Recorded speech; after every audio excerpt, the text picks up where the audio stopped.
Dasara is about a mix of many things. On one side, the film is visually gripping, the character seems like they have more to offer. On the other hand, Srikanth set up the theme he never fully explores, wraps them up with hasty conclusion. Due to that, the sucker punches hit you hard and the rest just don't. Film spends most of its first half setting up the world of Virayapalli and the character that resides in it.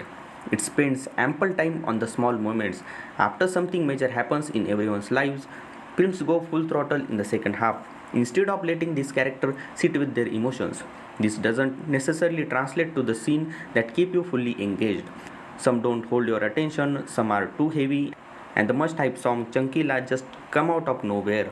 Film also doesn't dig deep enough into some of its topic. Still, I like the film for its story, performance of Nani and Kirti, also for the topics that film covers. Gaslight has enough chills and thrills until it all gets predictable.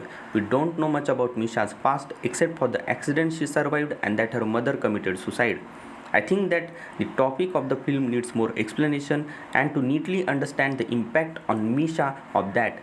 As Misha starts experiencing paranormal activities in the palace, she fears her father could have been killed. What lies beneath the royal mystery forms the story, and can Misha uncover it? Spooky palace, lonely girl, notorious family members, and the buried truth. Gaslight has all the ingredients that could make for an engaging thriller. It works to a certain extent, but the climax acts as a downer and slides a bit off track.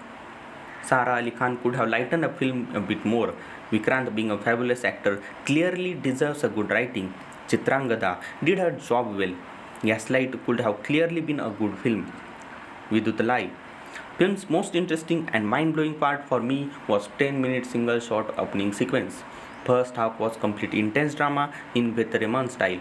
Movie makes you engaged. Though it's slow, it's raw, its bold making makes it wonderful treat for the audience. But the story doesn't move much in the first half. While the second half was a complete different experience, Suri, Bhavani and Vijay felt overcharged and at their peak performance in the second half. Suri in the most subtle performance in his career. It felt like the perfect choice for the character like Kumar Sen.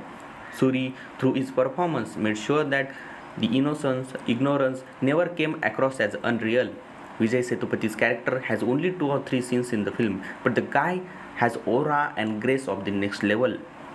Background score is haunting and pull us into the film, while cinematography lend into the authenticity of the film. It almost feels like we are stuck within a rigid and flawed system without any redemption, now eagerly waiting for the part 2.